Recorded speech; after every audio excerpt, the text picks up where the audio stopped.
Hayatımdan daha artık seni sevirəm. Yüreğim sen, nefesim sen, sana deyirəm.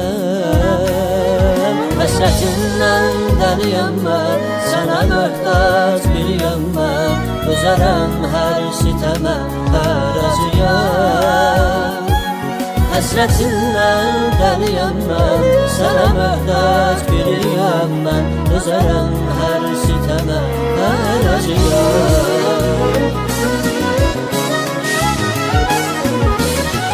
Başını koy çiynime, yaralarım sağalsın. Elə danış, elə gül, dərdim qəmim dağılsın. Çarə deyil ağlama, sil gözünün yaşını. Koyma bizim sevgimiz göz yaşında boğulsun.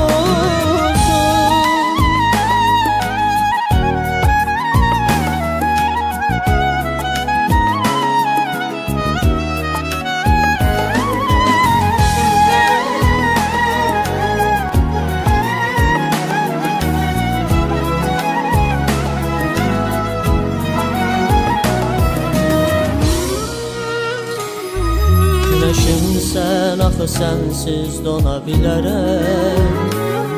Üzülüb hər acı sözdən sına bilərəm.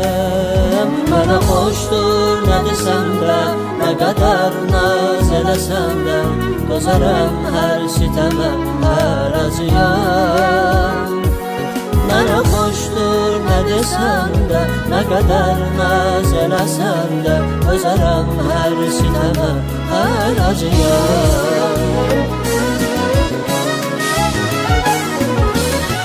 Başını koy çiynime, yaralarım sağalsın. Elə danış, elə gül, dərdim qəmim dağılsın. Çarə deyil ağlamaq, sil gözünün yaşını.